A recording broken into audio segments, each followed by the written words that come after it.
सोचिए, ऐसे ग्रंथ जो केवल पुस्तकें नहीं बल्कि एक पूरी सभ्यता के आधार हों, जिसने उस सभ्यता में ऐसे ऋषि मुनि दिए जिनकी दृष्टि केवल धरती तक सीमित नहीं थी बल्कि वे ब्रह्मांड की गहराई तक झांक चुके थे।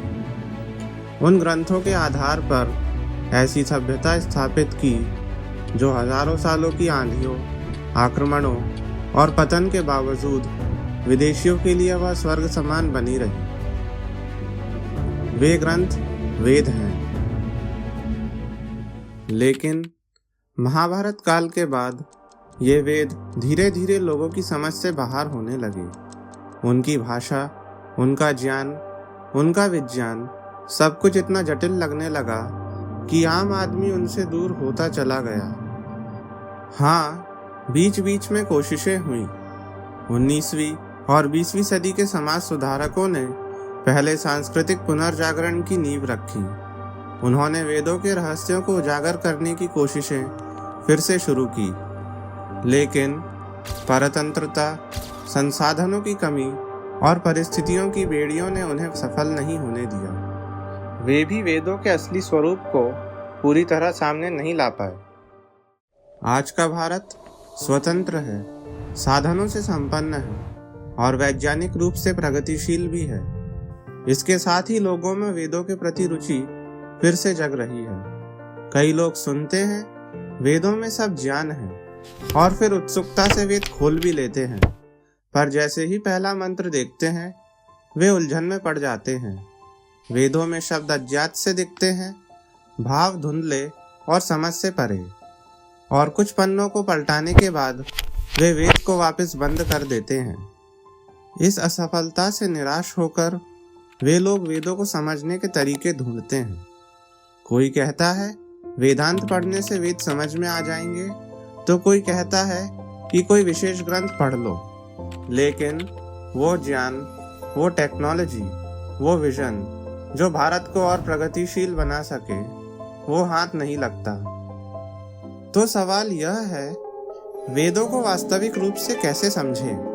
उनको कैसे पढ़ें कि उनके ज्ञान को आज के भारत के लिए, भविष्य के भारत के लिए उपयोग किया जा सके? इन सभी प्रश्नों का उत्तर हमारे पूर्वज ऋषियों ने पहले से ही हमारे लिए छोड़ दिया है। वह उत्तर है 6 वेदांग और 6 दर्शन। रेलेवेंट वेद के दूसरे एपिसोड में आपका स्वागत है। इस एपिसोड में हम वेदांगों के बारे में जानेंगे। वेदांग क्या होते हैं, इनको कब और किसने बनाया और इनकी विशेषताएं क्या हैं, यह सभी जानेंगे। तो हमारे चैनल रेलेवेंट वेद को सब्सक्राइब करें और बेल आइकन को प्रेस करें ताकि आपको इस तरह की रोचक वीडियोस की नोटिफिकेशन सबसे पहले मिल सके। तो बिना किसी देरी के इस चर्चा को शुरू करते हैं।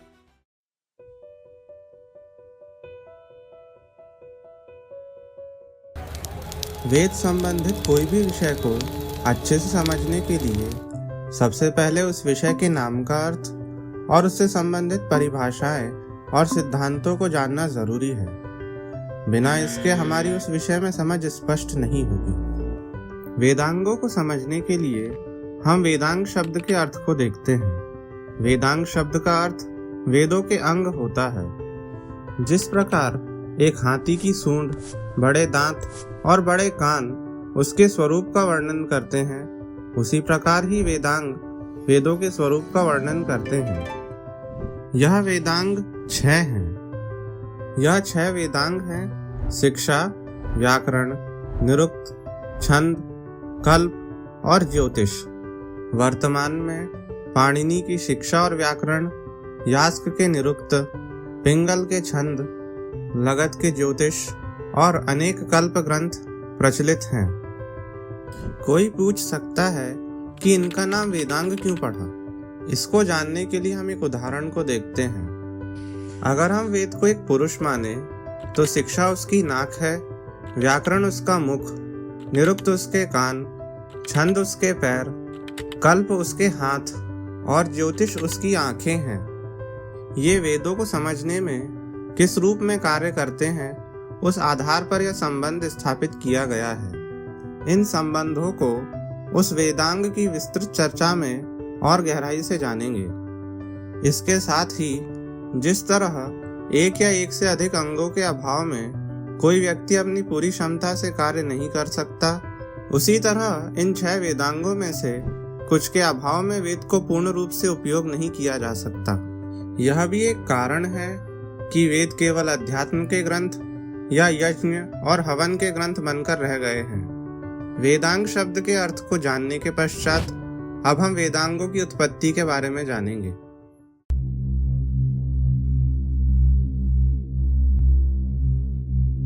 वेदांगों की उत्पत्ति के प्रश्न का उत्तर हमें मनुस्मृति और महाभारत के इन संदर्भों से मिलता है, जिनसे हम यह निष्कर्ष पर पहुंचते हैं कि वेदांगों की उत्पत्ति वेदों से हुई है। मतलब वेद पहले आए, फिर वेदांग। वेद कारण है और वेदांग उनके कार्य हैं। अब प्रश्न उठता है कि जब वेदों में सब ज्ञान है तो वेदांगों को बनाने की जरूरत क्यों पड़ी? इसका उत्तर हमें निरुक्त से मिलता है, जो कहता है कि वेदांग वेदों को समझने के लिए बनाए गए हैं। इससे हमें यह रोचक बात भी पता चलती है कि पहले के लोग वेदों को सीधे पढ़कर उन्हें समझ लेते थे। बाद में उन्हें वेदांगों की सहायता वेदों को समझने में पड़ने लगी। इसका मतलब यह है कि अतीत में लोग अधिक बुद्धिमान थे और समय के साथ उनकी बुद्धि या मेधा का पतन होने लगा। इस पतन का उल्लेख केवल निरुक्त ही नहीं बल्कि नाट्यशास्त्र, चरक संहिता आदि ग्रंथों में भी मिलता है। यह बात आज की मेन एकेडमिक मान्यता, जो कहती है कि मनुष्य मूर्ख से बुद्धिमान और वर्तमान में और बुद्धिमान होते जा रहा है, उसके विपरीत है। यह मान्यता डार्विन की इवोल्यूशन की थ्योरी और कुछ हजार सालों के इतिहास के आधार पर निर्धारित की गई है। डार्विन की थ्योरी मनुष्यों पर हमेशा काम नहीं करती। मनुष्य पक्षियों की तरह उड़ने की कब से सोच रहा है, पर अभी तक पंख उगा नहीं पाया। इन सब कारणों से मनुष्यों की बौद्धिक क्षमता का समय के साथ बदलाव वाद विवाद और शोध का विषय है। इसके अलावा कोई यह भी पूछ सकता है, जब वेदों से वेदांग बने तो आज के वेदों के भाष्यों को पढ़कर क्या हम फिर से वेदांग बना सकते हैं? इसका उत्तर है लगभग असंभव। शिक्षा वेदांग को कुछ हद तक बनाया भी जा सकता है, लेकिन बाकी वेदांगों को बनाना लगभग असंभव है। इसके कई कारण हैं। जैसे आज के वेदों के भाष्य सभी अधूरे हैं, कुछ केवल मंत्रों के अनुवाद हैं, कुछ तो इतने त्रुटिपूर्ण हैं कि मंत्रों के भाष्य बेतुके से लगते हैं। इन कारणों से हम आजकल के वेदों के भाष्यों को आंख मूंद कर नहीं पढ़ सकते। हमें उन्हें आलोचनात्मक दृष्टि से पढ़ना चाहिए। वेदांग कब बनाए गए, इस प्रश्न का उत्तर वर्तमान में जो स्कूलों में पढ़ाया जाता है वह अंग्रेजों के ज़माने में अंग्रेजी इतिहासकारों ने अंग्रेजी शासन के लाभ के लिए निर्धारित किए थे। ये अंग्रेजी इतिहासकार बाइबल क्रिएशन मिथ से भी प्रभावित थे, जिसके कारण उन्होंने सभी भारतीय ऐतिहासिक घटनाओं को 6000 वर्षों के अंदर सीमित कर दिया। इसके साथ ही कई इतिहासकारों को भारतीय सभ्यता की गहरी समझ नहीं थी। अंग्रेजी इतिहासकार ज़्यादा संसाधन और शक्ति संपन्न होने के कारण उन्होंने इतिहास निर्धारित करने की पद्धतियों को भी अपने अनुसार प्रभावित किया। स्वतंत्रता के पश्चात भारतीय मुख्य धारा के इतिहासकारों ने अंग्रेजों द्वारा निर्धारित तिथियों को बिना किसी परीक्षा के बस मान लिया। इन सभी कारणों से भारतीय ग्रंथ रचना के कालों को निर्धारित करने में बहुत सी गलतियां मिलती हैं। तो सवाल यह है कि किसी भी ग्रंथ के रचना के काल को कैसे निर्धारित करें। किसी भी पुस्तक को कब लिखा गया, इसको जानने के स्रोत बहुत कम हैं। इनमें से पहला स्रोत तो वह पुस्तक ही है। कई पुस्तकों में तारों और नक्षत्रों की विशेष स्थितियों का वर्णन लेखक उसके लिखते समय करते हैं। चूंकि तारों की गति फिजिक्स के स्पष्ट नियमों का पालन करती है और मनुष्यों द्वारा उनमें बदलाव नहीं किया जा सकता, इसलिए यह आज की साइंटिफिक मेथड में आता है। इन सभी जानकारियों को एस्ट्रोनॉमिकल सॉफ्टवेयर्स में फीड करके उस पुस्तक की रचना के समय निकाला जा सकता है। इसी प्रक्रिया का उपयोग करके लगत के ज्योतिष का समय लगभग 3400 ईयर्स पहले का निर्धारित किया गया है। दूसरा तरीका है उस ग्रंथ के लेखक का समय निकालना। इसका उपयोग करके हम अन्य वेदांगों के रचना काल को निर्धारित कर सकते हैं। हम जानते हैं कि महामुनि पाणिनि ने शिक्षा और व्याकरण के ग्रंथों को लिखा। महर्षि पतंजलि ने महामुनि पाणिनि के व्याकरण ग्रंथ का महाभाष्य किया और इसके साथ ही योग सूत्र भी लिखे। इसके साथ ही वेदव्यास जी ने महर्षि पतंजलि के योग सूत्रों की भी व्याख्या की थी। वेदव्यास जी ने महाभारत ग्रंथ की रचना भी की थी, जो कि एक इतिहास का ग्रंथ है। हर इतिहास के ग्रंथ का एक उपयोग समय का निर्धारण करना है। इसके लिए उस ग्रंथ में कई तारों और नक्षत्रों की विशेष स्थितियों का वर्णन होता है।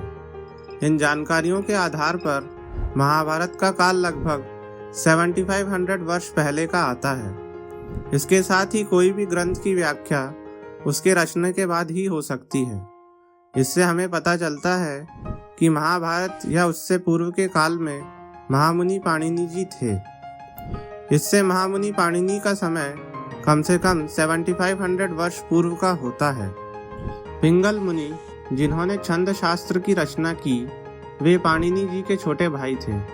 इससे उनका काल भी उसी समय का आता है। पिंगल मुनि ने महर्षि यास्क की गुरु शिष्य परंपरा से छंद शास्त्र सीखा, जिससे महर्षि यास्क का काल पिंगल से पूर्व का आता है। कल्प के अंतर्गत कई ग्रंथ आते हैं, जिनके लेखक भी पूर्व के वेदांगों के लेखकों के समय के ही थे।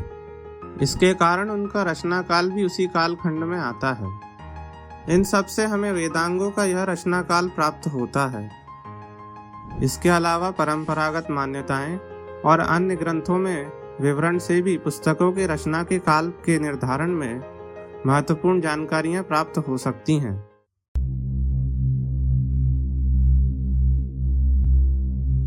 वेदांगों के ग्रंथ, लेखक और इतिहास जानने के पश्चात अब हम इनकी विशेषताओं को जानेंगे। इसमें सबसे पहली विशेषता यह है कि वेदांगों का हर अंग एक विद्या है। इसका अर्थ यह है कि इनका उपयोग केवल वेदार्थ करने तक ही सीमित नहीं है, बल्कि इससे अधिक है। उदाहरण के लिए ज्योतिष का उपयोग कैलेंडर बनाने के लिए भी होता है। इसी प्रकार इनका उपयोग फिजिकल, सोशल और स्पिरिचुअल तीनों क्षेत्रों में संभव है, जो कि हम हर ग्रंथ की विस्तृत चर्चा में देखेंगे। दूसरी विशेषता यह है कि ये ग्रंथ केवल पथ प्रदर्शक हैं। इसका मतलब यह है कि वेदांग हमें वे प्रक्रियाएं और रेफरेंसेस या संदर्भ बताते हैं, जिनका उपयोग करके हम वेदों के मंत्र के वास्तविक अर्थ तक पहुंच सकते हैं। इसका मतलब यह नहीं है कि वेदांगों में वेदों के सभी मंत्रों का अर्थ दिया गया है। अगर आपको यह वीडियो पसंद आई है तो वीडियो को लाइक करें, चैनल को सब्सक्राइब करें और भविष्य में आने वाली वीडियोस की नोटिफिकेशंस के लिए बेल आइकन को प्रेस करें। वेदों में ऐसी कौन सी विशेषताएं हैं जिसके कारण वेदों में संपूर्ण विद्याओं का ज्ञान हो सकता है, यह जानने के लिए आप इस वीडियो को देख सकते हैं। तो मिलते हैं अगली वीडियो में।